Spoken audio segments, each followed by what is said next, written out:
8 ingin membahas tentang supply chain management.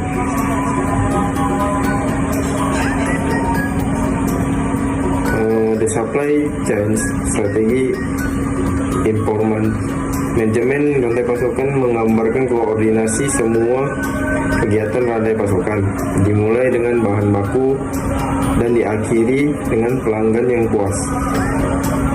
Jadi, rantai pasokan mencakup pemasok, produsen, dan penyedia jasa, dan distributor, dan grosir, dan pengecer yang mengantarkan produk atau layanan kepada pelanggan akhir.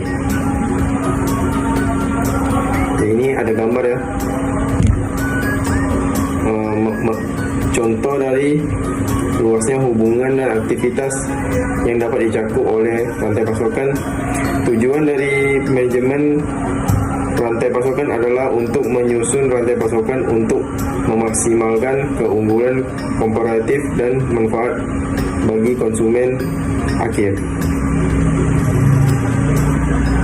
Terus ada supply chain for beer. Dengan kolaborasi, biaya untuk pembeli dan pemasok bisa turun, misalnya saat kedua pihak bersedia untuk berbagi informasi penjualan dan biaya, meningkatkan keduanya. Contoh koordinasi rantai pasokan meliputi ada Walmart, Mercury Marine, Unifi, dan Amazon. Terus ada tabel.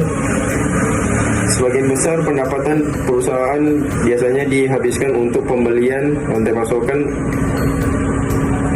yang baik untuk mencari penghematan ketika perusahaan berusaha untuk meningkatkan daya saing mereka melalui kostumasi. Kualitas tinggi, biaya pengurangan dan kecepatan ke pasar, penekan tambahan ditempatkan pada rantai pasokan. Melalui jangka panjang hubungan strategis, pemasok menjadi mitra karena mereka berkontribusi pada keunggulan komparatif.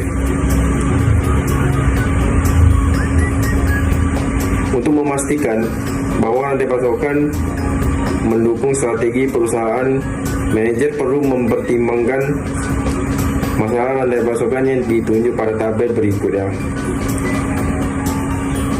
Kegiatan manajer rantai pasokan melintasi disiplin akuntansi, keuangan, pemasaran, dan operasi. Fungsi OM, pendukung strategi keseluruhan perusahaan. Rantai pasokan harus mendukung dengan strategi OM.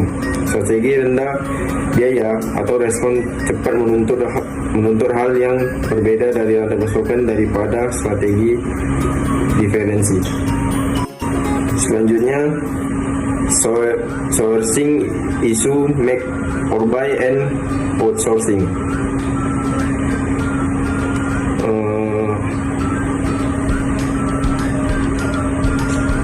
Sebuah perusahaan perlu menentukan secara strategi bagaimana merancang rantai pasokan.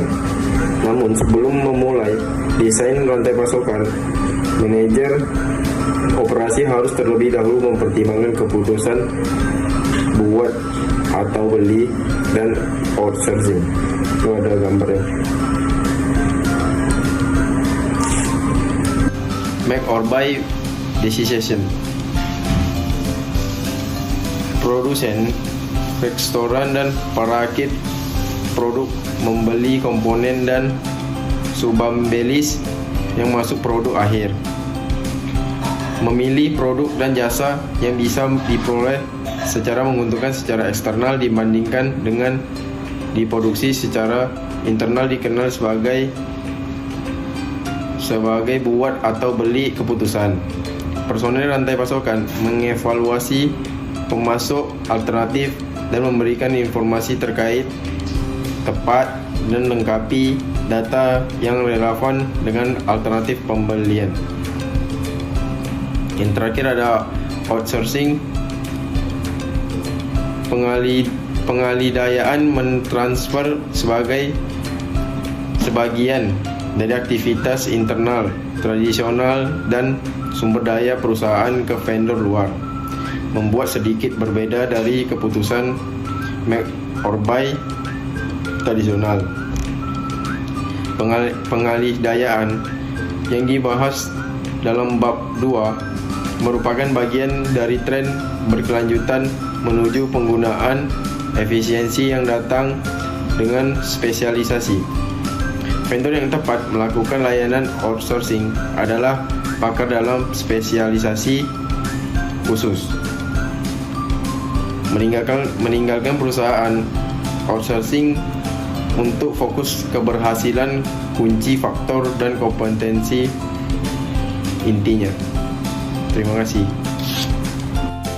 Baik, selanjutnya itu ada 6 sourcing strategi. Jadi yang pertama itu ada many supplier, yang kedua ada few supplier, yang ketiga itu ada vertical integration, yang keempat itu ada joint venture, yang kelima ada keiretsu network, dan yang terakhir itu ada virtual company. Yang pertama itu ada many supplier, jadi pemasok menanggapi tuntutan dan spesifikasi dari sebuah permintaan penawaran dengan pesanan biasanya ditunjukkan kepada penawar rendah. Strategi ini merupakan strategi umum ketika produk menjadi komoditas. Nah, strategi ini mempermainkan satu pemasok dengan pemasok lainnya dan menempatkan beban untuk memenuhi permintaan pembeli pada pemasok. Pemasok secara agresif bersaing satu sama lain. Pendekatan ini membuat pemasok bertanggung jawab untuk memelihara teknologi yang diperlukan, seperti keahlian dan kemampuan peramalan serta biaya, kualitas, dan pengiriman kompetensi. Hubungan bermitra jangka panjang bukanlah tujuan dari strategi many supplier ini. Selanjutnya itu ada view supplier. Jadi strategi beberapa pemasok ini menyiratkan daripada mencari atribut jangka pendek seperti biaya rendah, pembeli lebih baik membentuk hubungan jangka panjang dengan beberapa pemasok. Nah, pemasok jangka panjang ini lebih mungkin untuk memahami tujuan pengadaan secara luas perusahaan dan pelanggan akhir. Contohnya itu Motorola yang mengevaluasi pemasok berdasarkan kriteria yang ketat, tetapi dalam banyak kasus telah menghilangkan penawaran pemasok tradisional dan menambahkan penempatan mengutamakan kualitas serta kehandalan. Terkadang hubungan itu menghasilkan kontrak yang diperpanjang melalui siklus hidup produk. Dengan sedikitnya pemasok ini, biaya berubah mitra itu menjadi sangat besar, sehingga pembeli dan pemasok beresiko menjadi tawanan satu sama lain. Nah, kinerja pemasok yang buruk merupakan salah satu risiko yang dihadapi pembeli. Jadi pembeli itu harus khawatir tentang rahasia dagang serta pemasok yang membuat aliansi lain atau keluar dari aliansi. Selanjutnya ada vertical integration. Jadi dengan integrasi vertikal ini berarti kita mengembangkan kemampuan untuk menghasilkan barang atau jasa yang dibeli sebelumnya, atau untuk benar-benar membeli pemasok atau distributornya. Seperti gambar yang ada di samping ini, integrasi vertikal dapat berbentuk maju ataupun mundur. Nah, untuk integrasi mundur yang itu menunjukkan perusahaan membeli pemasoknya, seperti pada contoh kasus dari Apple. Apple ini menggunakan integrasi mundur dengan memutuskan untuk memproduksi semikonduktornya sendiri, dan untuk integrasi majunya itu Apple membangun toko retail revolusionernya sendiri. Integrasi mundur ini mungkin berbahaya bagi suatu perusahaan dalam industri yang mengalami perubahan teknologi jika manajemennya tidak bisa mengikuti perubahan tersebut atau menginvestasikan keuangan mereka untuk gelombang perubahan teknologi berikutnya. Nah, biaya penelitian dan pengembangan yang terlalu tinggi dan perubahan teknologi yang terlalu cepat bagi perusahaan untuk mempertahankan kepemimpinan di setiap komponennya. Sebagian besar organisasi dilayani dengan lebih baik berkonsentrasi pada spesialis mereka sendiri dan memanfaatkan kontribusi dari pemasoknya. Selanjutnya ada joint venture atau usaha bersama. Nah, karena vertical integration itu berbahaya, perusahaan dapat memilih beberapa bentuk kolaborasi formal. Namun, perusahaan juga terlibat dalam kolaborasi untuk mengamankan pemasokan atau mengurangi biaya. Nah, salah satu dari usaha bersama yang dilakukan itu adalah Daimler dan BMW yang saat ini mengembangkan dan memproduksi komponen mobil standar. Nah, mengingat konsolidasi global industri otomotif, kedua saingan di segmen pasar mewah mobil ini tuh berada di posisi yang kurang menguntungkan dalam hal volume. Nah, volume mereka yang relatif rendah berarti lebih sedikit unit untuk menyebarkan biaya tetap, sehingga kepentingan untuk berkonsolidasi atau memangkas biaya pengembangan dan produksi. Nah, seperti dalam semua kolaborasi, Triknya adalah bekerja sama tanpa menipiskan merek atau keunggulan kompetitif. Selanjutnya itu ada Keiretsu Network. Jadi ini tuh merupakan kolaborasi sebagian yang dimana sebagiannya itu dari pembelian dari beberapa pemasok dan sebagiannya lagi merupakan integrasi vertikal. Nah, pabrikan ini seringkali menjadi pendukung keuangan pemasok melalui kepemilikan dan pinjaman. Pemasok menjadi bagian dari koalisi perusahaan yang dikenal sebagai Keiretsu. Jadi anggota Keiretsu ini dijamin memiliki hubungan jangka panjang dan oleh karena itu diharapkan dapat bekerja sama sebagai mitra dengan memberikan keahlian teknis dan kualitas produksi yang stabil kepada produsen. Nah, anggota Keiretsu ini juga dapat memiliki pemasok lapis kedua dan ketiga sebagai bagian dari koalisi mereka.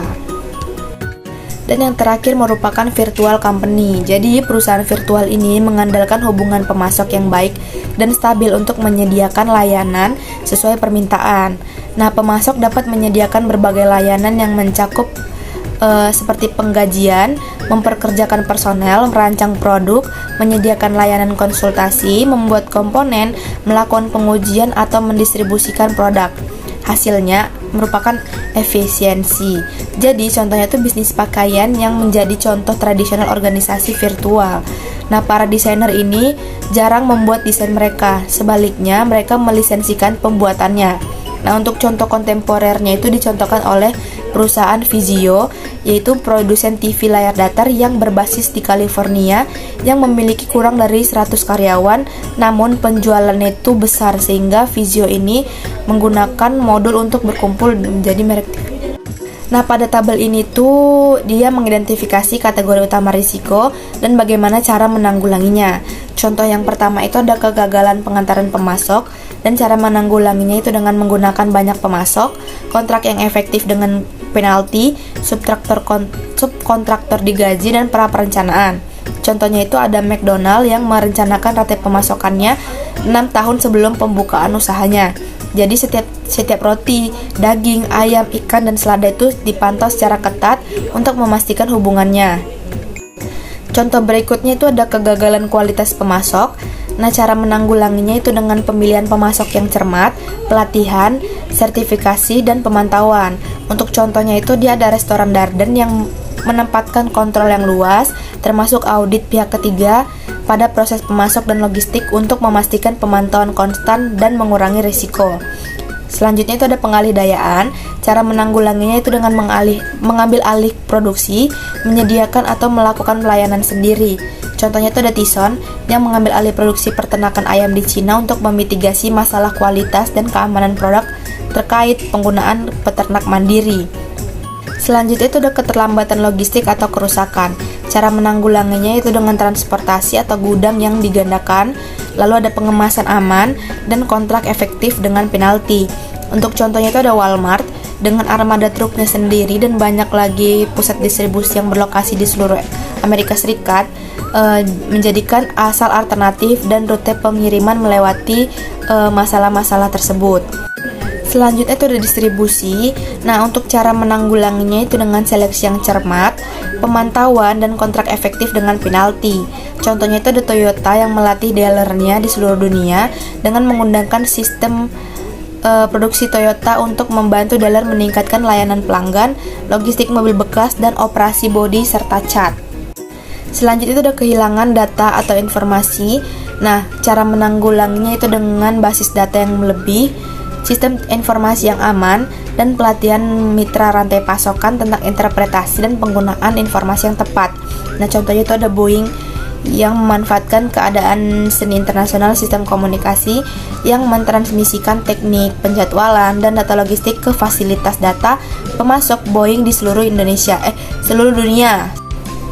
Selanjutnya ada politik. Nah, cara menanggulanginya dengan asuransi risiko politik, diversifikasi lintas negara, waralaba, dan lisensi. Nah, contohnya itu ada Hard Rock Cafe yang mengurangi risiko politiknya dengan melakukan waralaba dan lisensi. Lalu yang selanjutnya itu ada ekonomi. Nah, cara menanggulanginya itu dengan lindungi nilai untuk mengurangi pertukaran tingkat risiko. Nah, kontrak pembelian yang mengatasi fluktuasi harga. Contohnya itu ada Honda dan Nissan yang bergerak lebih pada manufaktur keluar dari Jepang dengan sebagai nilai tukar yen untuk membuat mobil Jepang lebih mahal. Resiko selanjutnya itu ada bencana alam.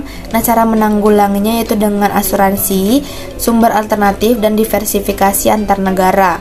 Nah, contohnya itu ada Toyota. Nah, setelah pengalamannya dengan kebakaran, gempa bumi, dan juga tsunami, jadi Toyota ini berupaya memiliki setidaknya 2 pemasok di masing-masing wilayah geografis yang berbeda untuk masing-masing komponennya. Dan yang terakhir itu ada pencurian, perusakan, serta terorisme. Nah, cara menanggulanginya itu dengan asuransi, perlindungan paten, lalu langkah-langkah keamanan termasuk RFID dan GPS. Nah, untuk contohnya itu dia ada prakarsa radiasi pelabuhan domestik Amerika Serikat dengan pemerintah yang telah menyiapkan monitor portal radiasi yang memindai hampir semua kontainer impor untuk mencari radiasi. Oke, kita selanjutnya masuk ke managing integrated supply chain. Sebagai seorang manajer kita yang bergerak ke arah integrasi rantai pasok, efisiensi dan substansial, kemungkinan itu besar akan terus berjalan untuk siklus bahan-bahan itu saat seperti mengalir dari rantai pasok ke produksi, ke pergudangan, ke distribusi dan sampai ke pelanggan. Ini terjadi di antara organisasi yang sering kali terpisah dan juga sangat berdiri dengan kokoh atau berdiri dengan independen. Ini dapat menyebabkan tindakan yang tidak mungkin tidak mengoptimalkan seluruhan rantai hubungan pasok. Di sisi lain juga rantai pasok ini penuh dengan peluang untuk mengurangi pemborosan serta meningkatkan nilai. Maka dari itu seorang manajer perlu melihat beberapa isu-isu penting serta peluang-peluang untuk dicapai. Okay. Lalu selanjutnya kita masuk ke issues in managing integrated supply chain. Di sini saya akan menyebutkan 3 permasalahan yang mempersulit pengembangan adanya rantai pasok yang efisien dan terintegrasi, seperti adanya local optimization, incentive, dan large lot. Kita masuk ke local optimization.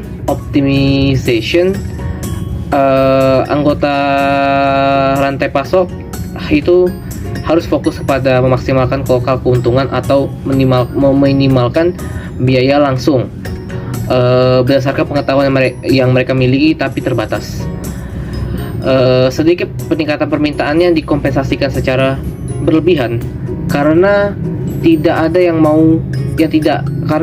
yang ketahuan atau tidak transparan.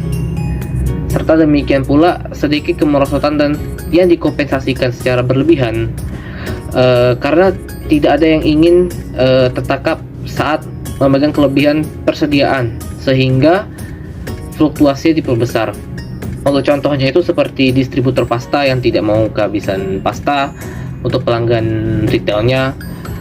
Kemudian ada tanggapan yang secara natural terhadap pesanan yang ekstra besar ini dari si pengecer, yang memberikan jawaban seperti mengkompensasi dengan pesanan yang lebih besar kepada pabrikan dengan asumsi bahwa pengecer penjualan meningkat.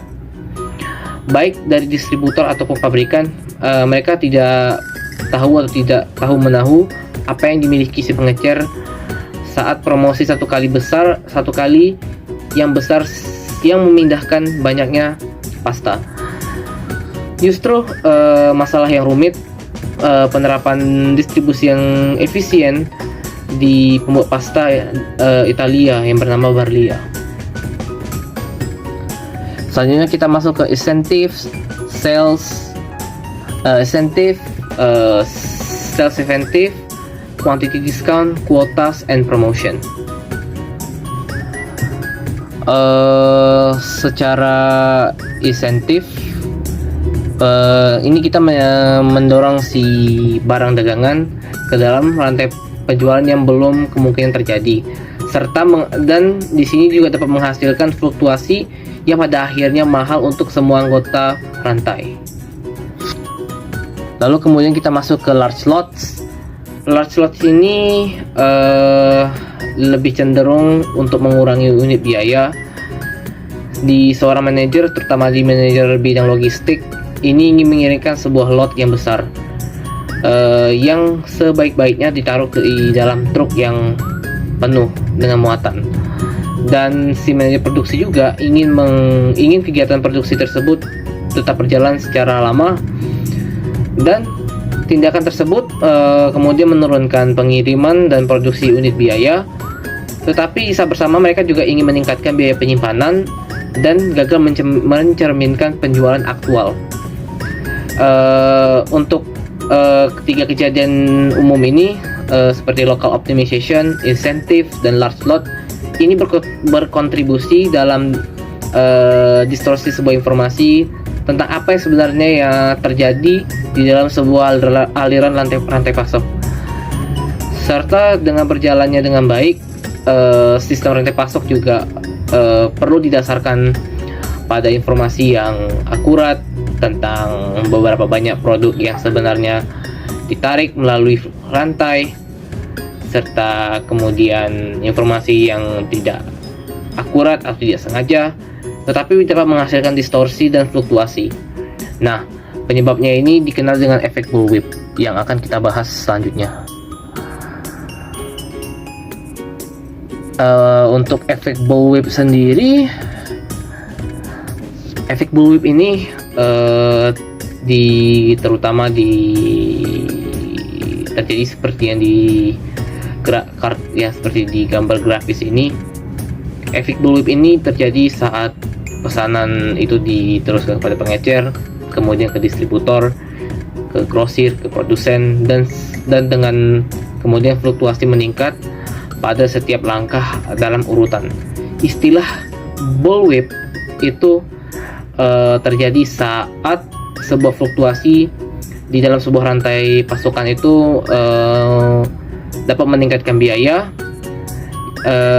yang terkait juga dengan persediaan, transportasi, pengiriman, dan penerimaan. Sambil kita menurunkan layanan pelangganan profitabilitas, sejumlah peluang yang khusus ada untuk mengurangi efek dari bullwhip ini dan meningkatkan performa dari kinerja rantai pasok.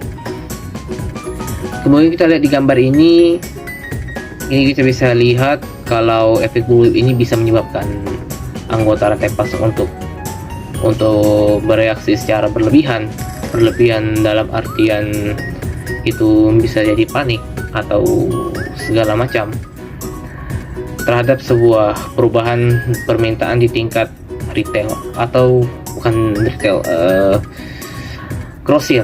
Nah, kemudian di permintaan kecil dari perubahan ini di tingkat konsumen dapat menghasilkan yang besar pula di tingkat pemasok. Nah, kemudian ada di tabel ini, di tabel S11 seri 1 tentang efek bullwhip, ada cause and remedy. Itu adalah penyebab utama dan solusi dari efek bullwhip. Ini seringkali dicenderungkan untuk bereaksi secara berlebihan terhadap efek bullwhip ini, yang menyebabkan seorang manajer itu membuat keputusan yang memperburuk suatu kejadian tersebut. Maka dari itu, solusi secara keseluruhan untuk efek bullwhip ini hanyalah untuk berbagi informasi dan bekerja sama bersama anggota rantai pasok. Selanjutnya kita akan masuk ke opportunities in managing the integrated supply chain. Ini ada 10 peluang atau 10 kesempatan untuk bagi manajemen yang efektif dalam rantai pasok. Di sini ada accurate pull data. Ini dihasilkan dari pertama point of sales atau POS, yang menyebabkan informasi itu yang dimana setiap anggota rantai perlu menjadwalkan kegiatan secara efektif dan juga dibantu oleh computer assisted ordering atau CAO, yang artinya kita menggunakan sistem POS yang mengumpulkan data penjualan dan kemudian kita sesuaikan dengan data untuk faktor pasar. Lalu ada persediaan tangan, lalu ada pesanan yang beredar, kemudian pesanan bersih yang dikirim langsung dari pemasok itu yang kemudian dia bertanggung jawab memelihara persediaan barang jadi. Lalu ada lot size reduction. Ini adalah pengurangan ukuran lot atau tanah yang kemudian dikurangi melalui manajemen yang agresif. Ini dalam kemungkinannya akan terjadi termasuk pertama, kita mengembangkan pengapalan ekonomis yang kurang dari lot muatan truk, lalu memberikan diskon berdasarkan total volume tahunan daripada untuk ukuran pengiriman individu. Baru dan terakhir itu kita mengurangi biaya pemesanan melalui teknik seperti standing order dan berbagai bentuk elektronik pembelian. Lalu ada single stack control of replenishment. Ini dengan menunjuk anggota dalam inventaris di rantai pasok berdasarkan tarikan dari pengguna akhir. Pendekatan ini menghilangkan informasi yang distorsi dari informasi dan beberapa perkiraan untuk menciptakan efek bullwhip tadi. Dan kemudian itu dikendalikan oleh pengecer yang paham akan pola permintaan, lalu distributor yang mengelola persediaan untuk area distribusi tertentu. Itu distribusi tersebut bisa menangani barang belanjaan, contohnya seperti bir dan minuman ringan. Dan yang terakhir ada produsen yang memiliki sistem peramalan, manufaktur dan distribusi yang dikelola dengan sangat baik. Baru ada vendor managed inventory atau VMI. Ini digunakan oleh pemasok lokal yang biasanya distributor untuk menjaga persediaan bagi si produsen atau si pengecer. Itu cara kerjanya, pemasok mengirim langsung ke departemen menggunakan pembeli yang kemudian diterima oleh dock tapi diterima di dock atau di ruangan stok. Baru setelah itu, jika pemasok itu dapat mempertahankan stok persediaan untuk berbagai pelanggan yang menggunakan produk yang sama atau yang perbedaan sangat kecil, maka itu harus ada menjadi tabungan bersih. Kemudian sistem yang bekerja tanpa arahan langsung dari pembeli. Lalu ada collaborative planning, forecasting and replenishment atau CPFR. Ini dimana sistem yang bekerja dimana sebuah anggota rantai pasok berbagi informasi dalam upaya secara bersama untuk mengurangi biaya rantai pasok. Dengan CPFR, anggota rantai pasok dari berbagai perencanaan, permintaan, peramalan, dan informasi dari inventaris. Kemudian sang mitra juga itu berupaya CPFR ini dimulai dengan kolaborasi yang mendefinisikan sebuah produk dan rencana pemasaran secara bersama. Pemasaran itu berupa promosi, iklan, perkiraan, komitmen dari pesanan bersama, dan kemudian untuk waktu pengirimannya, semua itu termasuk dalam rencana yang berupaya secara bersama juga untuk menurunkan persediaan dan yang terhubung dengan biaya yang terkait. Lalu ada blanket orders. Blanket orders ini adalah komitmen pembeli pembelian secara long term, jangka panjang kepada pemasok untuk barang-barang yang akan dikirimkan terhadap untuk perilisan jangka pendek yang kemudian dikirim. Pengiriman ini boleh hanya dilakukan setelah menerima dokumen yang sudah disepakati dan sudah didaftarkan permintaan pengiriman atau sudah siap untuk dirilis pengiriman.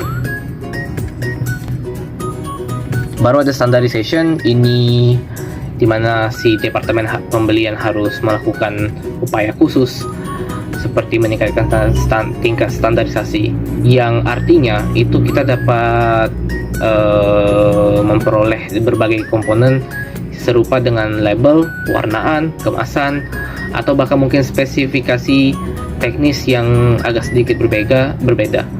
Lalu ada agen pembelian, itu harus mencoba juga untuk membuat standar dari komponen tersebut. Lalu ada postponen, yaitu penundaan setiap modifikasi atau kustomisasi dari sebuah produk. Electronic order and fund transfer yang merupakan pendekatan secara tradisional untuk mempercepat transaksi dan mengurangi dokumen.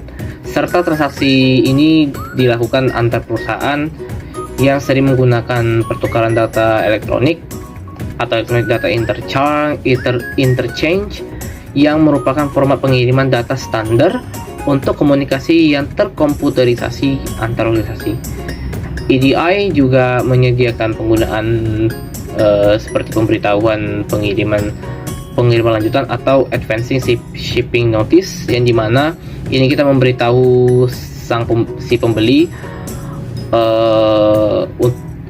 bahwa si vendor itu siap mengirimkan, meskipun beberapa perusahaan masih berdalih atau masih menggunakan ke EDI dan ASN, serta dengan kemudahan dari penggunaan internet dan biaya juga jauh lebih rendah, dan metode ini lebih banyak digunakan. Lalu ada dropshipping and special packaging. Kemudian ada ini adalah kita mengirimkan secara langsung dari pemasok ke konsumen final dari penjual, serta menghemat waktu dan biaya pengiriman ulang. Contohnya seperti Walmart Marketplace yang memberi pelanggan akses ke ratusan ribu produk tambahan melalui pengecer yang disetujui, meskipun pesanan dari retail ini digabungkan dalam pembayaran umum ke walmart.com, serta pengiriman dan pengembalian ditangani oleh si retail yang terikat atau berafiliasi. Itu ada selanjutnya kita masuk ke building the supply chain. Kita building ke supply base, di mana vendor ini harus dipilih serta dikelola secara aktif terus menerus. Kemudian pemilihan dari pemasok juga mempertimbangkan banyak faktor seperti kecocokan strategis, kompetensi pemasok, pengiriman, dan kinerja yang berkualitas. Kemudian karena sebuah perusahaan mungkin memiliki beberapa kompetensi di semua bidang dan kemungkinan memiliki kompetensi yang bisa dibilang itu luar biasa atau di luar kemampuannya, yang hanya dalam beberapa bidang, pemilihan atau seleksi tetap menjadi tantangan tersendiri. Kemudian kebijakan pengadaan juga perlu diterapkan. Itu memungkinkan mengatasi masalah seperti persentase bisnis yang digunakan dengan satu pemasok atau dengan bisnis. Kemudian pemilihan pemasok dibagi menjadi 4 proses seperti evaluasi pemasok, pengembangan pemasok, negosiasi, dan kontrak. Kita masuk ke supplier evaluation. Ini adalah kita melibatkan dalam supplier evaluation, kita perlu memilih pemasok, lalu mengevaluasi, serta melibatkan si pemasok itu memiliki potensial, serta menentukan kemungkinan mereka akan menjadi pemasok yang baik. Jika pemasok baik tidak bisa dipilih, maka semua upaya dari rantai pasokan lainnya akan sia-sia saat perusahaan bergerak menuju pemasok jangka panjang. Masalah kekuatan seperti masalah Kekuatan di sini maksudnya seperti sumber daya kayak keuangan, kualitas, kemudian manajemen, penelitian, kemampuan teknis, dan potensi hubungan jangka panjang yang erat, yang juga memainkan peran penting. Lalu ada kriteria evaluasi, itu sangat diperlukan untuk perusahaan, mungkin termasuk kategori ini, serta kemampuan proses produksi, lokasi, dan sistem informasi. Salah satu contoh pendekatan pembobot faktor umum yang digunakan untuk evaluasi pemasok seperti supplier certification. Lalu setelah itu ada supplier development. Ini kita memastikan si pemasok mengikuti persyaratan secara kualitas, spesifikasi produk, jadwal, serta pengiriman, dan kebijakan pengadaan. Kemudian pengembangan dari pemasok juga dapat mencakup segala hal, mulai dari pelatihan hingga bantuan teknik serta produksi, hingga ke prosedur pertukaran informasi.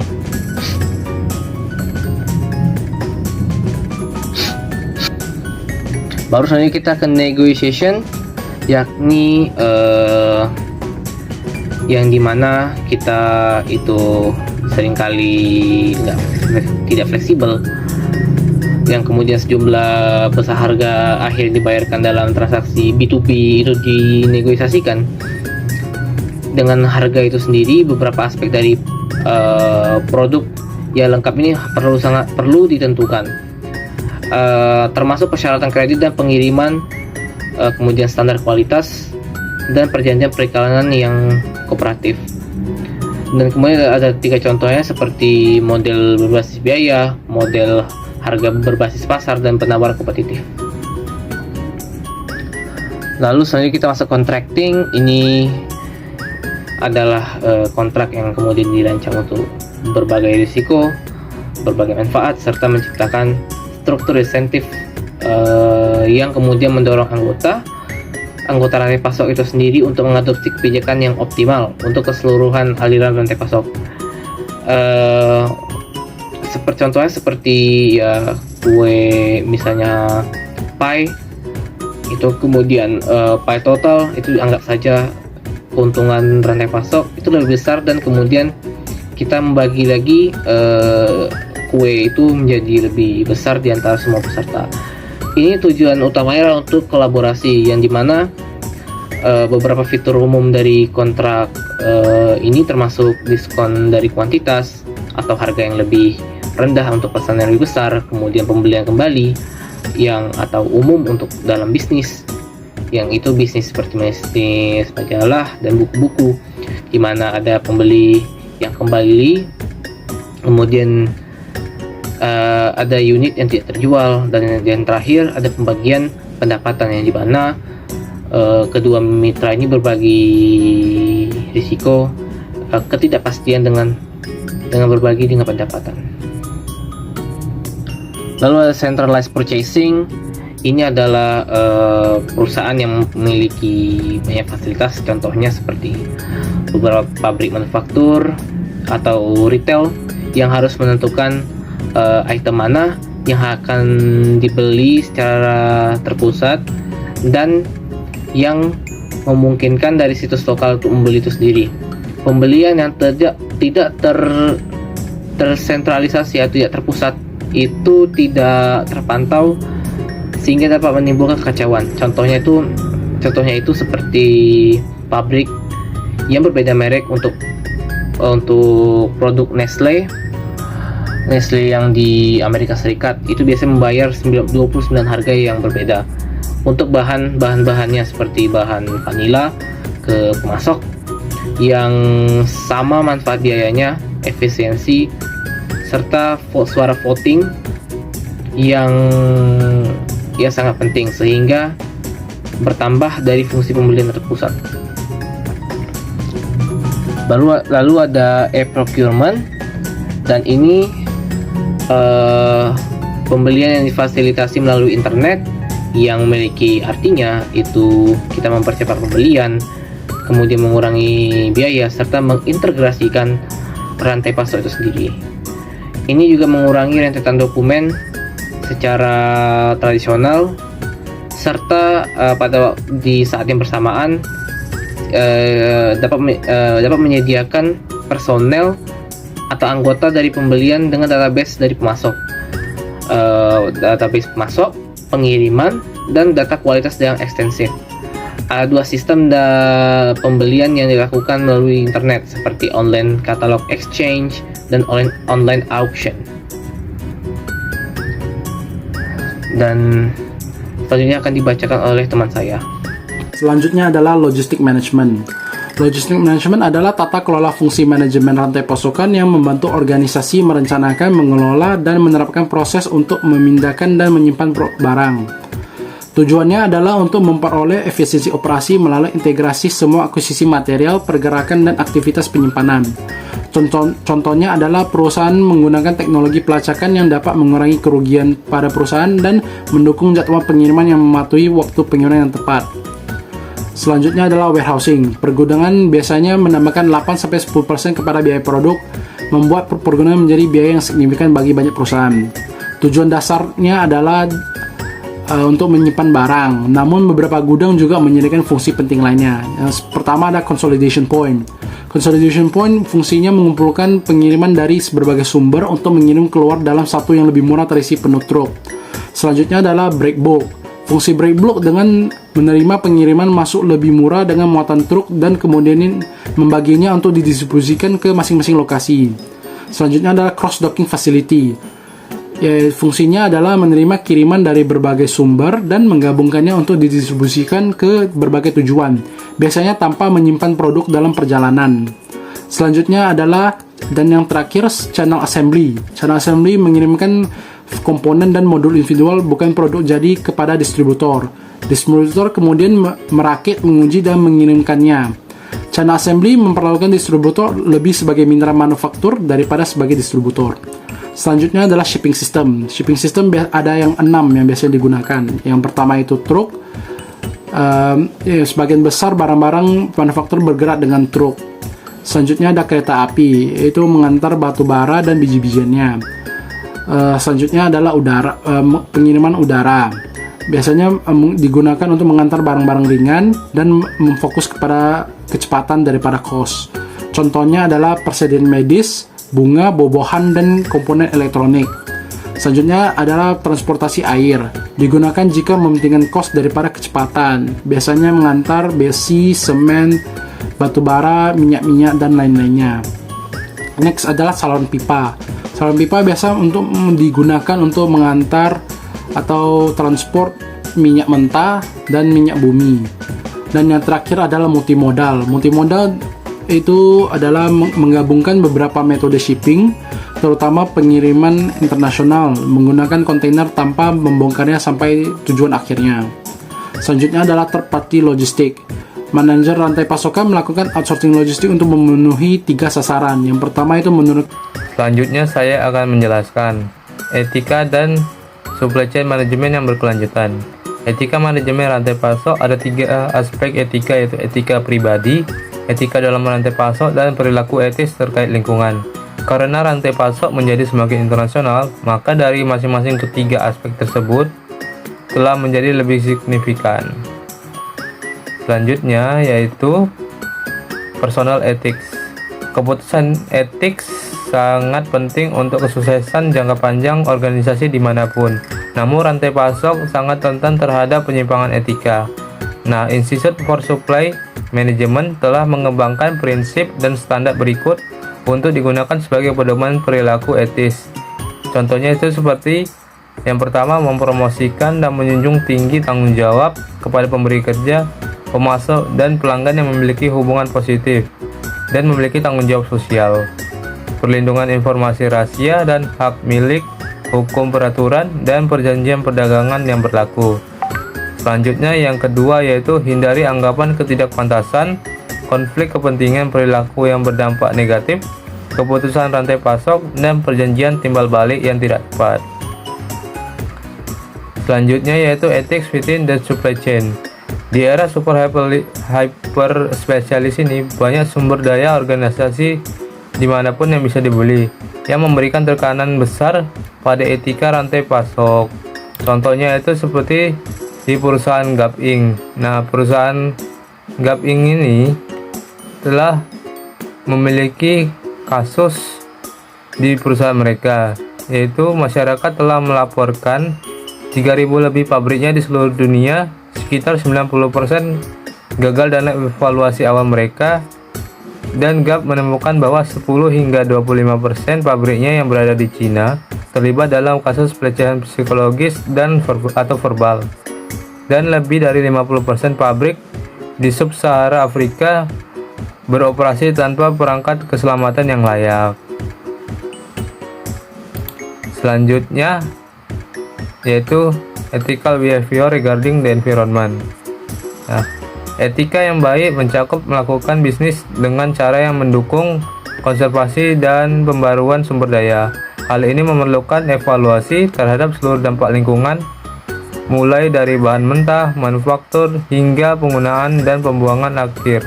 Contohnya seperti Darden Restoran dan Walmart, yang mewajibkan pemasok udang dan ikan yang berada di Asia Tenggara untuk mematuhi standar Global Aquaculture Alliance. Selanjutnya, establish sustainability in supply chains. Rantai pasok yang masuk mendapatkan sebagian besar perhatian, tetapi itu hanya bagian dari tantangan keberlanjutan rantai pasok yang melakukan pengembalian. Juga signifikan logistik terbalik melibatkan proses pengiriman produk yang dikembalikan ke rantai pasok untuk dijual kembali, diperbaiki, digunakan kembali, diproduksi ulang, maupun dibuang. Nah, selanjutnya pada tabel tersebut menjelaskan tentang Management Challenge for Reverse Logistics, yaitu meskipun terkadang digunakan sebagai sinonim untuk logistik terbalik, rantai pasok loop tertutup lebih mengacu pada desain proaktif dari rantai pasok yang mencoba mengoptimalkan semua aliran arus maju dan mundur. Rantai pasok loop tertutup mempersiapkan pengembalian sebelum pengenalan produk.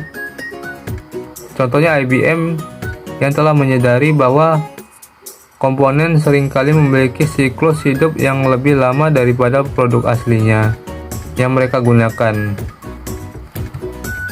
Selanjutnya yaitu measuring supply chain performance atau penghitungannya. Asset commit to inventory.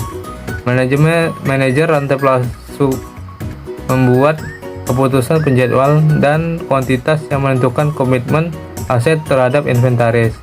Yang pertama adalah jumlah uang yang diinvestasikan. Nah, pada contoh ini yaitu tentang melacak investasi persediaan Home Depot. Home Depot memiliki 11,4 miliar yang diinvestasikan dalam inventaris dan total aset sebesar 44,4 miliar dolar. Nah, rumusnya itu yaitu investasi dalam persediaan dibagi total aktiva, kemudian contoh persamaannya itu seperti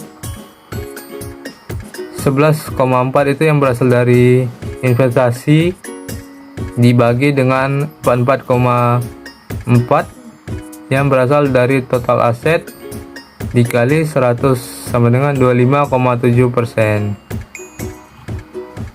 Selanjutnya yaitu adalah pada tabel tersebut menjelaskan tentang perbandingan dengan pesaing yang dapat membantu evaluasi total aset yang berkomitmen untuk pendekatan manufaktur sebesar 15%, grosir 34%, dan retail 27%. Dengan luas bergantung pada model bisnis spesifik, siklus bisnis, dan manajemen. Selanjutnya yang kedua yaitu inventory turnover. Nah, rumusnya itu inventory turnover sama dengan cost of goods sold dibagi average inventory investment. Nah, di sini cost of goods sold itu sebesar 14,2 miliar dolar dan average inventory-nya sebesar 1,69 miliar. Nah, persamaannya itu inventory turnover sama dengan cost of goods sold dibagi average inventory investment, yaitu 14,2 dibagi 1,69 sama dengan 8,4 miliar dolar. Selanjutnya itu adalah weeks of supply. Nah, rumus week of supply-nya itu average inventory investment dibagi annual cost of gold sold dibagi 52 minggu. Nah, di sini untuk inventory investmentnya sebesar 1,69 miliar, dan untuk penjualan mingguannya cost of gold sold 14,2 miliar dan dibagi 52 minggu. Yang pertama itu langkahnya itu cost of gold sold dibagi dengan 52 minggu, yaitu sebesar 14,2 dibagi 52 sama dengan 273 miliar dolar. Nah, untuk persamaannya yaitu average of inventory investment dibagi average weekly of cost gold sold sebesar 1,69 dibagi 0,273 sama dengan 6,19 minggu. Next, selanjutnya itu benchmarking di supply chain. Sementara nilai metrik menyampaikan maknanya sendiri dan berguna jika dibandingkan dengan data sebelumnya. Penggunaan penting lainnya membandingkan nilai-nilai ini dengan nilai-nilai perusahaan patokan. Beberapa organisasi dan situs web memungkinkan perusahaan untuk mengirimkan data mereka sendiri dan menerima laporan tentang caranya mereka bersaing dengan perusahaan lain. Nah, pada tabel tersebut menjelaskan supply chain metrics in the consumer packaged goods industry. Yang pertama, order fill rate. Typical firmsnya 71% dan benchmarking firmsnya 98%. Yang kedua yaitu itu waktu tunggu pemenuhan pesanan, yaitu perusahaan sebesar 7%, 7 dan perusahaan benchmarking 3. Waktu siklus kas ke kas ini per harian, yaitu sebesar perusahaan firmsnya 100 dan perusahaan benchmarknya 30. Hari persediaan perusahaan firmsnya 50 dan perusahaan benchnya 20. Selanjutnya yaitu model score. Nah, di sini ada 5 bagian dari model score, yaitu yang pertama kita langkah-langkahnya itu melakukan perencanaan. Perencanaannya itu perencanaan dan manajemen pemerintahan atau pasokan. Yang kedua melakukan sumber, yaitu mengenali, memilih, mengelola dan menilai sumber. Kemudian yang ketiga mengelola eksekusi produksi, pengajuan dan pengemasan. Yang keempat mengantarkan kepada manufaktur seperti gudang, transportasi dan intel. Kemudian yang terakhir yaitu melakukan return. Setelah dari keempat langkah ini kita melakukan return yang sudah menjadi bahan jadi dan bahan baku. Selanjutnya yaitu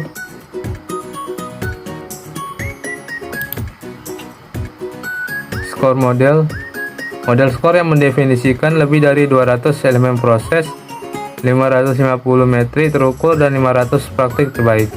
Praktik terbaik yang menggambarkan teknik yang digunakan oleh perusahaan pembanding yang mendapatkan skor sangat baik pada metrik. Nah, pada tabel ini menjelaskan tentang metrik atribut kerja, yaitu yang pertama keandalan rantai pasok. Metrik sampelnya itu pemenuhan putaran yang sempurna. Penghitungannya seperti total pesanan sempurna dibagi jumlah total pesanan. Yang kedua itu rantai pasok daya tangkap. Matriks sampelnya waktu siklus pemenuhan pesanan rata-rata. Penghitungannya itu jumlah waktu siklus aktual untuk semua pesanan yang dikirimkan dibagi jumlah total pesanan yang dikirimkan. Yang ketiga itu kelincahan rantai pasok. Matriks sampelnya rantai pasok terbaik fleksibilitas. Penghitungannya itu waktu yang diperlukan untuk mencapai peningkatan 20% yang tidak direncanakan dalam jurnal pengiriman. Jumlah pengiriman. Yang keempat, biaya rantai pasok. Matriks sampelnya yaitu rantai pasok biaya manajemen. Penghitungannya biaya untuk merencanakan ditambah biaya ke sumber ditambah biaya pengiriman dan biaya untuk kembali. Yang terakhir ada aset rantai pasok pengelolaan. Matriks sampelnya itu waktu siklus kas ke kas. Penghitungannya hari persediaan ditambah hutang yang beredar ditambah hari-hari hutang yang belum dibayar. Selanjutnya, sekian dari presentasi dari kelompok kami. Bila ada kata kesalahan mohon dimaafkan. Terima kasih.